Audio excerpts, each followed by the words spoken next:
श्री कृष्ण मित्रों, मैं प्रियंका स्वागत करती हूँ आपका जीवन और आध्यात्म में। ओम नमो भगवते वासुदेवाय नमः। बुद्धं शरणं गच्छामि।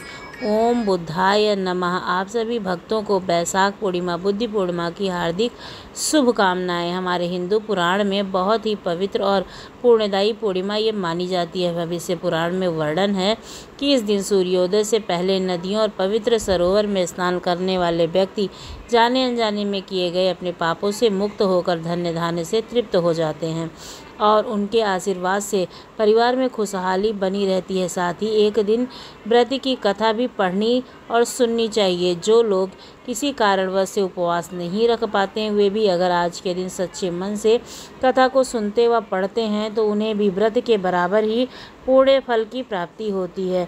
तो आज मैं सुना रही हूँ बुद्ध पूर्णिमा की विशेष दुर्लभ कथा, जिसे आप सभी भक्तगण बड़ी श्रद्धा और प्रसन्नचित्त मन से पूरा सुने। प्राचीन समय की बात है। एक शुद्धोधन नाम के 24 साल का लड़का था, जो कि एक जमींदार के यहाँ नौकरी करता था। उसके माता पिता इस दुनिया में नहीं थे। जिंदगी बड़ी ही कठिनाई से बीत रही थी। रोज पैसे कमाकर घर आता था, खाना बनाता था और सो जाता। यही उसकी दिनचर्या थी। ऐसे ही एक बार बुद्ध पूर्णिमा का दिन आया। उस दिन भी उसने ऐसा ही किया और शाम के समय जब वह अपने काम से घर वापस लौट रहा था तो उसने देखा कि एक बूढ़े साधु नौजवान युवक पर पड़ी, जो कि किसी रास्ते पर जा रहा है। उसी दिशा में जा रहा था जिस दिशा में उस बूढ़े बाबा को जाना था। तभी वह लड़का उस बूढ़े बाबा के पास से होकर गुजर रहा था। जैसे ही वह उसके पास से निकला, तभी उस बूढ़े बाबा ने पीछे से आग्रह भरी आवाज़ से कहा, सुनो बेटा, क्या तुम मेरी थोड़ी मदद कर सकते हो? यह पोटली बड़ी ही भारी है और मैं बूढ़ा हो चुका हूँ। मैं ज़्यादा देर तक इसका बोझ नहीं उठा सकता हूँ। मैं थक चुका हूँ। तो क्या तुम मेरी यह पोटली उठा लोगे और इसे दूसरे गांव तक पहुंचा दोगे? इसके सच में बहुत भारी थी। फिर वह लड़का और वह साधु रास्ते में आगे की ओर बढ़ते चले गए। हट्टा कट्टा और नौजवान था वह लड़का, और काफ़ी चुस्त और दुरुस्त भी था। इसलिए वह बिना ज़्यादा देरी किए हुए नदी पार कर के बातों ही बातों में पहुंच गया और उसे दर्द भी नहीं हुआ। यदि तुम मेरी यह तीसरी गठरी भी ले लो तो मैं तुम्हें 2 सोने के सिक्के दूंगा। ऐसा हुआ? बुढ़ा बोलने लगा। याद रहे, इसे नहीं गिराना है, ना यह खुलना चाहिए।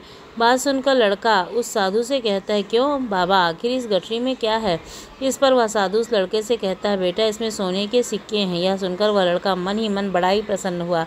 उसने चुपचाप वह तीसरी गठरी भी उस साधु को दे दी और दोनों बिना कुछ बोले आगे की ओर बढ़ने लगे।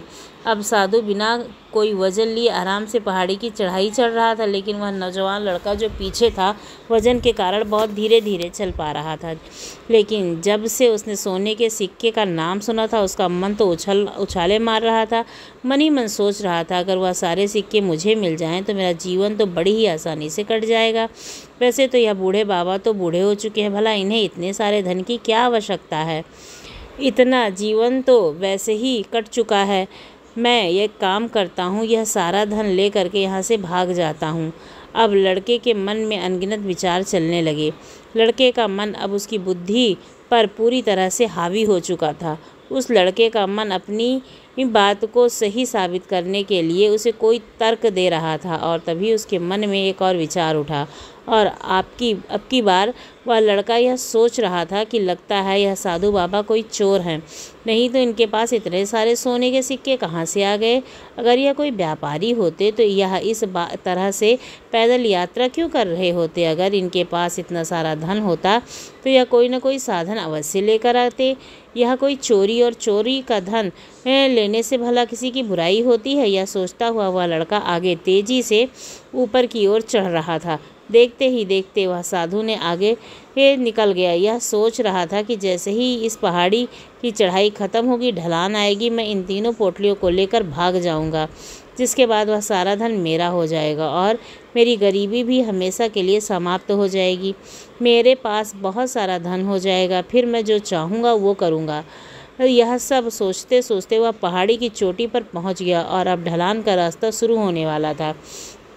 तभी वह लड़का साधु की नज़रों से बचता हुआ तीनों गठरियों को लेकर तेजी से भागता हुआ आगे निकल गया। अब उसे अपना शरीर बहुत हल्का महसूस हो रहा था, जैसे कि उसे तीनों गठरियों का वजन मालूम ही न पड़ रहा हो।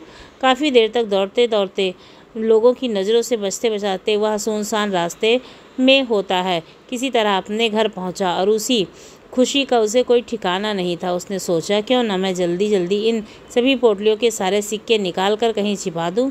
यह सोचकर जब उसने गठरी खोली तो पहली गठरी में उसे जंग लगे हुए लोहे के सिक्के मिले। यह देखकर उसे आंखों पर विश्वास नहीं हुआ। इस पर उसने तुरंत ही दूसरी गठरी को खोल डाला। उसमें जंग लगे हुए लोहे के सिक्के ही मिले। यह सब देखकर वह लड़का बड़ा ही हैरान हुआ। उसने मन ही मन कहा, आखिर यह सब हो क्या रहा है। उस साधु ने मुझसे कुछ और कहा था। उसने तीसरी गठरी भी खोली, उसमें भी जंग लगे लोहे के ही सिक्के निकले। यह देखकर वह लड़का बड़ा ही क्रोधित हुआ। आखिर उस साधु ने मुझसे झूठ क्यों बोला, क्योंकि इसलिए तीनों गठरी तांबे, चांदी और सोने के सिक्के की हैं। वह यह सब सोच रहा था, तभी उसकी दृष्टि उस गठरी पर अंदर पड़ी, एक पत्र पर पड़ी, जिसमें तुरंत वह पत्र उठाया और पढ़ने लगा। उसमें लिखा था, हे पुत्र, मैं स्वयं भगवान विष्णु था। मैं ही साधु का वेश बदलकर तुम्हारे पास आया था और तुम्हारी परीक्षा ले रहा था। यह सब नाटक एक ईमानदार व्यक्ति की खोज करने के लिए रचा गया था। यहीं से कुछ दूर पर एक राजा राज्य करता है। वह मेरा परम भक्त है। उसकी कोई संतान नहीं है, इसलिए मैंने उसके लिए एक योग्य सुंदर उत्तराधिकारी चुनने का निर्णय लिया है, ताकि मैं उस राज्य के लिए एक ऐसे ईमानदार व्यक्ति का खोज कर सकूं जो उस राजा के बाद उस राज्य का राजा बन सके और वह पूरी तरह से ईमानदार हो, जिसके मन में किसी प्रकार का कोई लालच ना हो। पुत्र, स्वयं विष्णु तुम्हारे पास आए थे और तुमने यह सुनहरा अवसर गंवा दिया। प्रिय भक्तों, पत्र पढ़ते ही वह लड़का जोर जोर से चिल्लाने लगा और अपने सिर को पकड़कर बैठ गया। वह यह जानता था कि अगर वह अपने मन के विचारों पर नियंत्रण कर लेता तो उसका जीवन आज बदलने वाला था, लेकिन अफसोस वह अपने मन के विचारों पर नियंत्रण नहीं कर पाया। प्रिय भक्तों, महात्मा बुद्ध कहते हैं कि विचार ही सब कुछ है। जैसे हम सोचते हैं वैसे ही बन जाते हैं। इसलिए हमारा सबसे बड़ा दुश्मन ही हमें नुकसान नहीं पहुंचाता, जितना कि हमारे मन के यह अनियंत्रण विचार हमें पहुंचाते हैं। महात्मा बुद्ध कहते हैं कि अपने मन को ध्यान में रखो।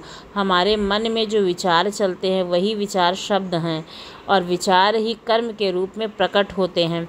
बार बार दोहराने पर कर्म आदत में बदल जाता है और समय के साथ साथ धीरे धीरे वह आदतें हमारे चरित्र का गठन करती हैं और आगे चलकर यही चरित्र हमारे भाग्य का निर्माण करता है। इसलिए इस बुद्ध पूर्णिमा के दिन किसी भी प्रकार से किसी को दुख ना पहुंचाएं, किसी की निंदा ना करें, चोरी व लोभ न करें और मन में पाप न रखें। क्या पता कहाँ से भगवान आपकी परीक्षा लेने आ जाए। तो अपने जीवन को एकाग्रचित होकर के इस वैशाख पूर्णिमा के दिन भगवान श्री हरि विष्णु का पूजन करें और भगवान बुद्ध के प्रति अपने मन को स्थिर कर उनका चिंतन करें। तो प्रिय भक्तों, अंत में बुद्ध पूर्णिमा के शुभ अवसर पर आइए सुनते हैं भगवान बुद्ध के जन्म, निर्वाण और ज्ञान प्राप्ति की कथा। महात्मा बुद्ध का जन्म लुम्बिनी कपिलावस्तु में हुआ था, जो कि नेपाल में स्थित है। उस समय पर भारत को जम्मू द्वीप के नाम से जाना जाता था। महात्मा बुद्ध का जन्म शाक्य वंश में हुआ था, जो कि रोहिणी नदी के किनारे स्थित है। उनकी माता का नाम माया देवी और पिता का नाम सुद्योधन था। 10 महीनों के बाद लुम्बिनी के एक उपवन में महात्मा बुद्ध का जन्म हुआ। जन्म लेने के साथ ही शिशु के 7 पग आगे बढ़ाए थे और सिंहनाद करते हुए स्वयं का परिचय लोकनाथ के रूप में दिया था।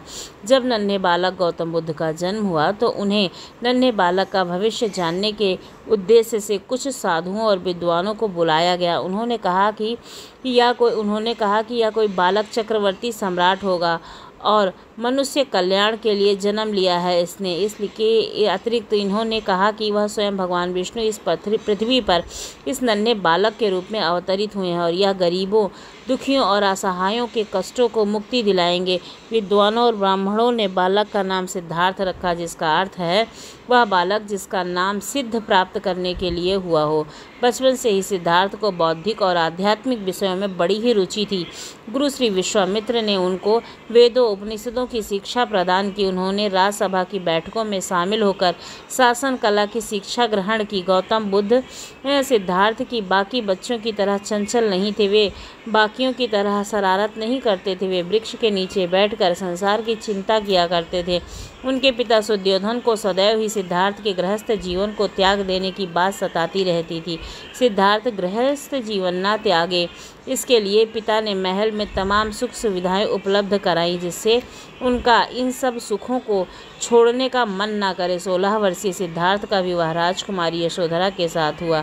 वह विवाह इसलिए किया गया ताकि सिद्धार्थ पारिवारिक मोह माया में बंध जाएं और संन्यास ग्रहण ना करें।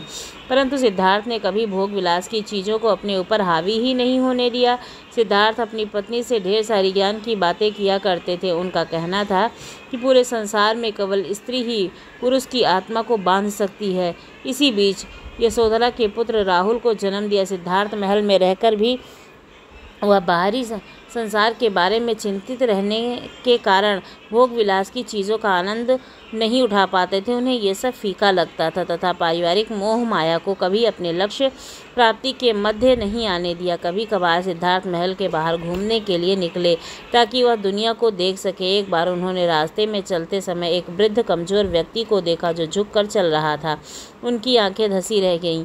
यह दृश्य सिद्धार्थ के मन को काफ़ी विचलित करने वाला था। इससे उन्हें संसार के दुखों का अंदाज़ा हो गया। फिर उन्होंने एक बीमार व्यक्ति को देखा जो दर्द के कारण चिल्ला रहा था। उनके शरीर काँप रहे थे। तब उन्होंने रोग का क्या होता है से जाना। इस दृश्य को वह काफ़ी दुखी थे। उन्हें सभी भोग विलास की चीज़ें व्यर्थ लगने लगी। कुछ दूर जाने पर उन्हें शव दिखाई दिया जिसे 4 लोग कंधे पर रखकर ले जा रहे थे और उनके परिवार के लोग विलाप कर रहे थे। इस समय उन्हें जीवन और मृत्यु का ज्ञान हुआ। उन्होंने जाना कि जो व्यक्ति जन्म लेता है वह एक समय पर मृत्यु को अवश्य ही प्राप्त होता है। तब उनके मन में विरक्ति की भावना उत्पन्न होने लगी। उन्हें सारा जीवन निरस लगने लगा। थोड़ी दूर उन्हें एक सन्यासी दिखाई दिया जो शारीरिक मोह माया से दूर प्रसन्नचित्त वाला था, मानो वह सारे दुखों को पार कर चुका हो। इस दृश्य को देखकर सिद्धार्थ ने संकल्प किया कि वह इस मोह माया को त्याग कर संन्यास ग्रहण करेंगे। उसी रात्रि सिद्धार्थ ने अपनी पत्नी यशोधरा और राहुल को छोड़कर सत्य की खोज में जंगल की ओर चल दिए ताकि संसार के सुख शांति स्थापित कर सके तथा वे उविल के जंगलों में पहुंच गए। वहां उन्होंने 6 साल तक कठोर तपस्या की, परंतु उन्हें ज्ञान की प्राप्ति नहीं हुई। तपस्या के दौरान उनका तेजस्वी शरीर नरकंकाल बन गया, मानो मृत्यु उनके समीप हो। तभी जंगल के पास रहने वाले चरवाहे की बेटी सुजाता ने सिद्धार्थ को खीर खिलाई, जिससे उनके शरीर की खोई हुई शक्ति का वापस संचार हुआ। फिर सिद्धार्थ ने कठोर तपस्या का मार्ग त्यागने का निर्णय किया और यह एक दिन बैसाख पूर्णिमा की रात 35 वर्षीय सिद्धार्थ को पीपल के पेड़ के नीचे ज्ञान की प्राप्ति हुई। उस पीपल वृक्ष को बोध वृक्ष के नाम से भी जाना जाता है तथा ये स्थित इस स्थान में बोध गया के नाम से जानते हैं। तभी से यह बुद्ध कहलाए और इन्हें लोक महात्मा बुद्ध के नाम से जाने लगे। महात्मा बुद्ध का उपदेश मानवीय जीवन के हित के लिए था। उन्होंने अपना पहला उपदेश सारनाथ में दिया था तथा वहाँ 5 शिष्यों के वे अनुयायी बने। उन्हें भी धर्म के प्रचार के लिए भेज दिया। महात्मा बुद्ध ने सभी दुखों के कारण और निवारण के लिए अष्टांगिक मार्ग बनाया था तथा इच्छा और आकांक्षा को सभी दुखों का कारण बताया था। महात्मा बुद्ध ने अहिंसा का समर्थन किया परंतु हत्या का विरोध भी किया। महात्मा बुद्ध ने 483 ईस्वी पूर्व 80 वर्ष की आयु में अपने नश्वर शरीर को त्याग दिया और परमात्मा में विलीन हो गए। वह दिन था बैसाख मास शुक्ल पूर्णिमा का। जिस दिन उन्होंने जन्म लिया था, जिस दिन उन्हें ज्ञान प्राप्त हुआ था, उसी दिन उन्हें निर्वाण की प्राप्ति भी हुई, अर्थात उनका देह छूटकर ज्ञान की प्राप्ति के बाद का संपूर्ण जीवन उन्हें मानव कल्याण के लिए लगाया। यह ज्ञान केवल अपने तक सीमित नहीं रखना चाहते थे, इसी कारण उन्होंने अनेकों उपदेश दिए तथा अपने ज्ञान को अमर कर दिया। तो इस प्रकार से महात्मा बुद्ध श्री गौतम बुद्ध की कथा संपूर्ण हुई। जो ज्ञान से परिपूर्ण है, इसे श्रवण करने वाला व्यक्ति अपने जीवन में उच्च गति को प्राप्त होता है तथा वह लोभ मोह और ईर्ष्या से मुक्त हो जाता है। तो प्रिय भक्तों, आज